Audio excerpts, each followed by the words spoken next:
the guillotine fell on the neck of one of the top stars of the sport of baseball. Can you say bye-bye to Fernando Tatis Jr.? They dropped the guillotine on him, too. Padres star was caught using anabolic steroids and suspended for 80 games. Now, I don't know whether or not you were following the story. It was the Friday news dump. Maybe you missed it. But since the punishment was announced, here's what's happened in the last couple of days. The San Diego GM issued a prepared statement questioning the maturity of the cornerstone of the franchise. Okay, that has happened, saying they have trust issues. The Padres, as an organization, a billion-dollar baseball team, issued a prepared statement saying that they are, quote, hopeful Fernando will learn from this experience.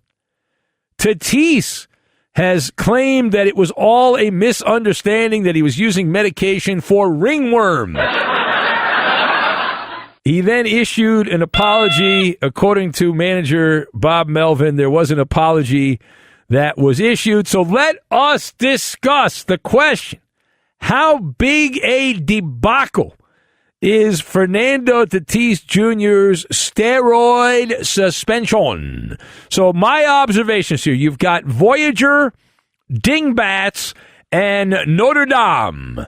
And we will combine all of these things together. So, and what we're going to make is a fish taco, a rotten fish taco, because that's what Fernando Tatis is right now, a rotting fish taco, that nasty fishy smell, and it's just falling apart. So, number one. Listen, the Padres front office are looking like country bumpkins on this one. They couldn't even get to year 7 or 8 of the contract before this happened. They got a year, and that's it. He didn't play this year. He hasn't played at all this year. So 1 year of Tatis, and now this, and here you go, forking over the forever contract to a ball player, giving him 14 years and $340 million, and he is signed through the 2034 season. So think about what's going to happen during this contract. We will have 3 more presidential elections before he's off the books in San Diego. Most kids start kindergarten around age 5. So those who did in 2021 will have high school diplomas by the time Fernando Tatis' contract comes to an end. Tatis, he went in from the biggest young star of baseball to professional baseball's tarnished dope. Just like that, right? I mean, what are we doing? Tarnished goods in the blink of an eye. Just like that. That contract looking more and more like the baseball version of Voyager Digital. And if you haven't been following that story, the crypto story, it involves the Dallas Mavericks and Mark Cuban, who's being sued up the wazoo because he endorsed this Voyager Digital. And people put their life savings in this crypto lender. I've been reading about this online. They ended up filing for Chapter 11 bankruptcy. People lost their life savings. Think Bernie Madoff. Think Ponzi scheme. And here we are. Fernando Tatis Jr.'s contract was unregulated and appears to be unsustainable fraud based on what we know now from Fernando Tatis. And the second thing, you're on page 2, if you will. The Padres star, we mentioned he delivered what I call the humdinger. The humdinger of excuses about what happened. Tatis said he, quote, inadvertently took the performance-enhancing drug Colestibol, I believe is how it's pronounced, to treat ringworm. That was what he said. We were all... I would hope you were laughing like we were when we heard about that. Hilarious. So what do you make of Tatis's ringworm excuse? So this was done, not for me, not for you, we hope, but this was done for the Dingbats. That's who that was done for. And Tatis and the people around for Fernando Tatis Jr. know that 1 in 5 people are completely gullible. They will believe anything. Okay, anything. And it has been proven over studies that have taken place for many, many years that roughly 20% of those of us who are out in the world here in the United States, and I believe this is true around the world, maybe it's even more around the world, but 1 in 5, so 20% of our brothers and sisters are complete morons when it comes to believing anything. Okay, so 20% right off the bat. So if you say, oh, yeah, no, I didn't do the steroids, I had the ringworm. And the dingbats, the morons, the rubes, the easy marks, they will swallow it hook, line, and sinker. All of it.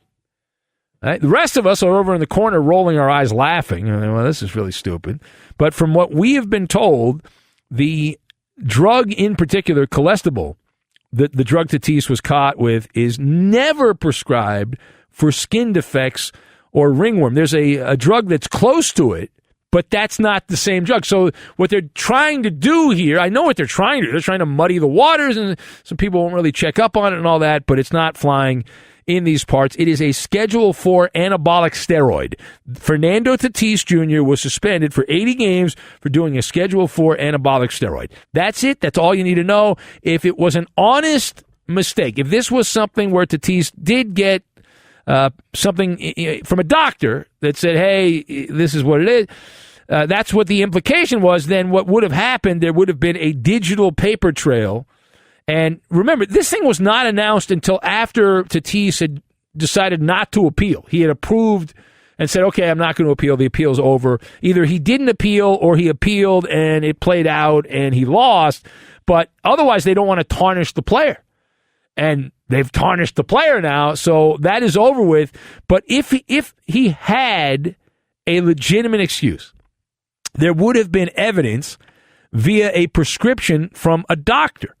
You don't get that particular type of steroid without a doctor prescribing it unless you buy it at a, shall we say, shady pharmacy in Tijuana, which I know back in the 90s, many Padre players loved going across the border to go buy some goods at the local drugstore just across the border there, and then they'd come back and they'd have all their goodie bag of steroids and all that. But to buy what Tatis was selling is a special kind of Mama Luke. Okay, it really is. You are an absolute dum-dum. And Mark Twain famously said, never let the truth get in the way of a good story. And so we'll apply that logic to this. Now, final point. Will Fernando Tatis Jr. ever be able to get past this? Now, ever is a long time.